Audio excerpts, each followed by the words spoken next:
नमस्कार, आप देख रहे हैं स्वतंत्र खबर, जन की आवाज सच्चाई के साथ।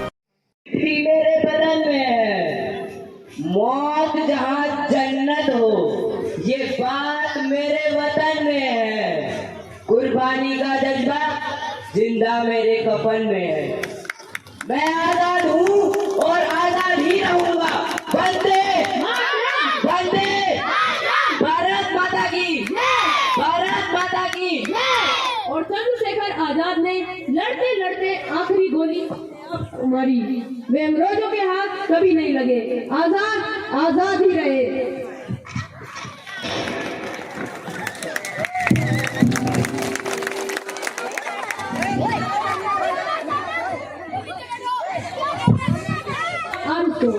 आरुष जिनका किरदार निभा रहे हैं वो है राम प्रसाद बिस्मिल। बिस्मिल उनका तखल्लुस था। जिसके देश के सीने पर गुलामी की बेड़ियां पड़ी हो, उसका दिल तो घायल ही होता है। राम प्रसाद बिस्मिल भी सभी क्रांतिकारियों के साथ काकोरी कांड में शामिल थे। वे सिर्फ 8वीं तक ही पढ़े थे, पर एक बहुत अच्छे कवि, शायर और लेखक थे। राम प्रसाद बिस्मिल बंगाली पुस्तकों का हिंदी में अनुवाद करते थे। उन्होंने 11 पुस्तकें खुद ही प्रकाशित की ताकि उससे जो धन इकट्ठा हो वे उससे देश की आजादी के लिए हथियार खरीदे। अपनी धारावाहिक के दरमियान उन्होंने केवल 2 दिनों में ही अपनी आत्मकथा लिखी, क्योंकि वे चाहते थे कि हर घर में गुलामी का अंधेरा हटे और आजादी की मशाल जले। उन्हें जब फांसी दी गई तो उन्होंने बिस्मिल हरदिना भारती की एक गजल बोली, जो आगे जाकर आजादी के मतवालों का मंत्र बन गया।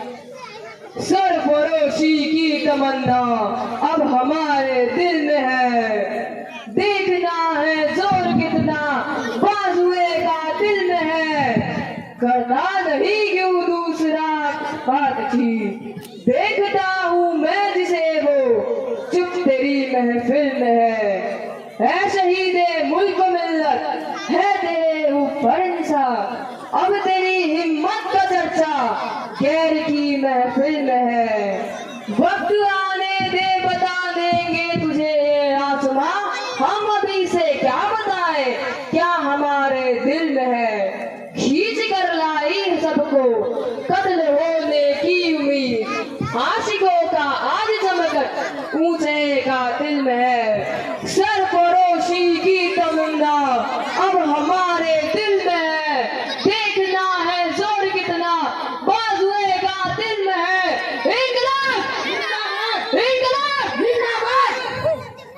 वाह! अपनी आजादी को हम हरगिज़ मिटा सकते नहीं, सर कटा सकते हैं पर सर झुका सकते नहीं। और अब मैं बुलाना चाहूंगा सिया को। सिया जिनका किरदार निभा रही है, उनका परिचय मैं कुछ इस प्रकार देना चाहूंगा। वे बचपन से ही विचारशील और वीर थी, मोरक्कन तांबे और भागीरथी की सुपुत्री। इनके बचपन का नाम था मणिकर्णिका। मणि का मतलब होता है रत्न, और वो रत्न है रानी लक्ष्मीबाई। मनु ने बचपन से ही अस्त्र शस्त्र की शिक्षा ली थी। वे बिजली की गति से वार करती थी। बचपन में जब उनके मित्र उन्हें चिढ़ाते थे, कहते थे कि तुम कभी हाथी की सवारी नहीं कर सकती, तो उन्होंने कहा था, दुश्मन कोई दांव सोचे उससे पहले ही हमें उसे धूल चटा देनी चाहिए। याद रखना, एक दिन हमारे पास भी खुद के हाथी होंगे, वो भी एक ही 10-10। और फिर ऐसा ही हुआ। केवल 16 साल की उम्र में उनकी शादी झांसी के राजा गंगाधर राव से हुई और वो बनी झांसी की रानी। लेकिन अंग्रेजों की कुटिल नीति से उन्हें झांसी छोड़नी पड़ी। अंग्रेजों, ये छल कपट से तुमने हमारा राज्य को छीन लिया, पर याद रखना, ये रानी कभी नहीं हारेगी। कसम है मुझे इस मातृभूमि की, मैं अपनी आखिरी सांस तक लड़ती रहूंगी, मैं अपना झांसी नहीं दूंगी। उनकी ये ललकार गूंज उठी और वे खूब लड़ी, अपनी आखिरी सांस तक लड़ी। तेरा स्मारक चूही होगी तो खुद हमें की निशानी है, बुनने ले हम दोनों के मुंह हमने सुनी कहानी थी। खूब लड़ी मर्दानी, वो तो झांसी वाली रानी थी।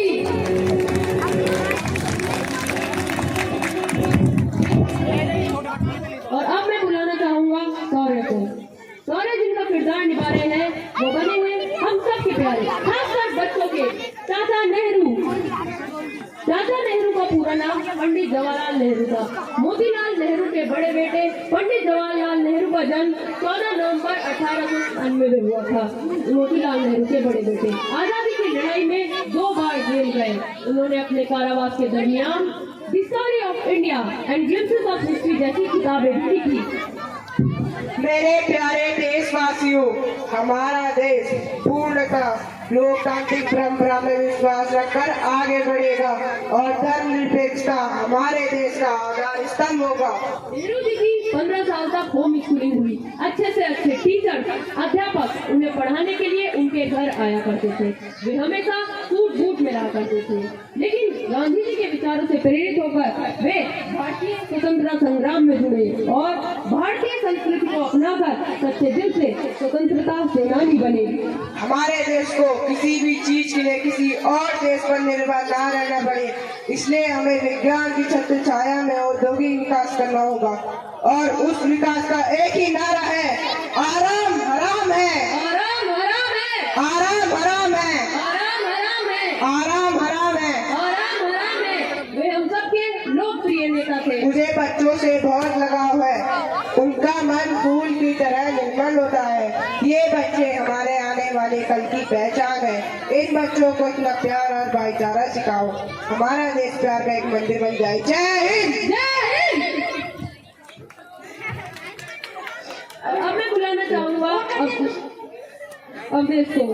अवधेश जिन महानायक को चित्रित करने जा रहे हैं, उनका नाम सुनकर हमारी सेनाओं में बहते रक्त में देशभक्ति का ज्वार उठने लगता है। आइए इस महानायक से मिले। नेताजी सुभाष चंद्र बोस। नेताजी सुभाष चंद्र बोस का जन्म 23 जनवरी 1897 में हुआ था। जानकी नाथ प्रभावती के घर जन्मे इस सुपुत्र ने न केवल देश का नाम रोशन किया, बल्कि हमारे दिल में गर्व का भाव भी भरा। इनके पिताजी चाहते थे कि आईसीएस बने और अपने पिताजी की इच्छा अनुसार आईसीएस जैसी कठिन परीक्षा में इन्होंने 4था स्थान प्राप्त किया।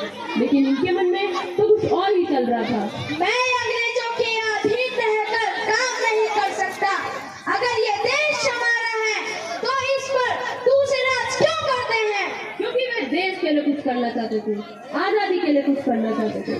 गांधी जी ने उन्हें 1938 में कांग्रेस का अध्यक्ष बनाया, लेकिन इनके मन में तो कुछ और ही विचार चल रहा था।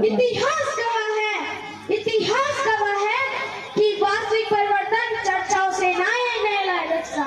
इसके लिए हमें लड़ना ही पड़ता है। याद रखिए, अगर दुनिया में सबसे बड़ा अपराध कोई है तो वो है अन्याय सहन करना और गलत बातों में समझौता करना। नेताजी ने अपने कदम आगे बढ़ाए और स्थापना की आजाद हिंद फौज की। नेताजी ने भारत की सबसे पहली महिला फौज का भी गठन किया था और नेताजी के नेतृत्व में आजाद हिंद फौज के वीर सिपाहियों ने अंग्रेजों पर हमला किया और उनसे कुछ राज्य भी छुड़वा लिए। और क्यों ना हो, उनकी ललकार ही कुछ ऐसी थी। मेरे देश के युवाओं, हम सब में बस एक ही इच्छा होनी चाहिए, देश के लिए मरने की, ताकि देश जी सके। एक सैनिक की रहमत से देश जीता है। अब वक्त आ गया है अपनी इस भारत माँ को इन गुलामियों की जंजीरों से आजाद करवाने का। तुम मुझे खून दो, मैं तुम्हें आजादी दूंगा। तुम मुझे खून दो, मैं तुम्हें आजादी दूंगा। जय हिंद। जय हिंद। वाह, सर झुके उस जमात में जो शहीद हुए हमारी हिफाजत में। और अब मैं बुलाना चाहूंगा ताप्सी को। ताप्सी जिनका किरदार निभा रही है वो है सरोजनी नायडू। सरोजनी नायडू जी हैदराबाद के बंगाली परिवार में जन्म हुई थी। वे बचपन से ही निर्मल हृदय की थी। उन्होंने अनेक भाषाओं में कई कविताएं लिखी थी। वे हमेशा महिला सशक्तिकरण की बात करती थी। महिलाओं को हर काल में, हर दौर में सशक्त बनते जाना होगा। जब महिलाएं सशक्त होंगी तभी हमारी पीढ़ियां, हमारा देश सशक्त होगा। उनसे जब देश की एकता और उसके भाईचारे के बारे में पूछा गया तो उन्होंने कहा था, सच्चा धर्म वही है जो एक इंसान को इंसान से जोड़े और ये भारतीयता जो हम सबको भाईचारा सिखाती है। वो उनके इस प्रभावशाली भाषण से प्रभावित होकर गांधी जी ने उन्हें भारत की कोकिला की उपाधि दी। और कभी कभी गांधी जी उन्हें डियर बुलबुल, मीराबाई तो कभी कभी मदर कहकर भी संबोधित करते थे। वे एक अच्छी लेखिकी और कवित्री भी थी। श्रम करते हैं हम कि समुद्र हो तुम्हारी जागृति का क्षण। हो चुका जागरण, अब देखो निकला दिन कितना उज्जवल। अब देखो निकला दिन कितना उज्जवल। सरोजिनी देवी जी उच्च अभ्यास के लिए लंदन गई। वहाँ पहली बार गांधी जी से मिली और उनसे प्रभावित होकर बापू, अब मेरा जीवन देश की स्वतंत्रता के लिए है। अब देश की स्वतंत्रता ही मेरा आजीवन लक्ष्य है। वंदे मातरम, वंदे मातरम। बड़ा लोकप्रिय था। जर्मनी में हुई एक सोशल कॉन्फ्रेंस में उन्होंने कहा था, भारत के लोगों ने ब्रिटिश साम्राज्य के काफी अत्याचार सहन किए। हमें गुलामी नहीं, हमें आजादी चाहिए। और उस कॉन्फ्रेंस में मैडम भीकाजी कामा ने वंदे मातरम के नाम का तिरंगा लहराया और उसका नारा था, भारतवासियों, स्वतंत्रता के लिए आगे आओ। हम भारत के लिए और भारतवासियों के लिए वंदे मातरम और करनी भी चाहिए। लेकिन हम स्वयं इस राष्ट्र के लिए क्या करें, ये प्रश्न खड़ा है।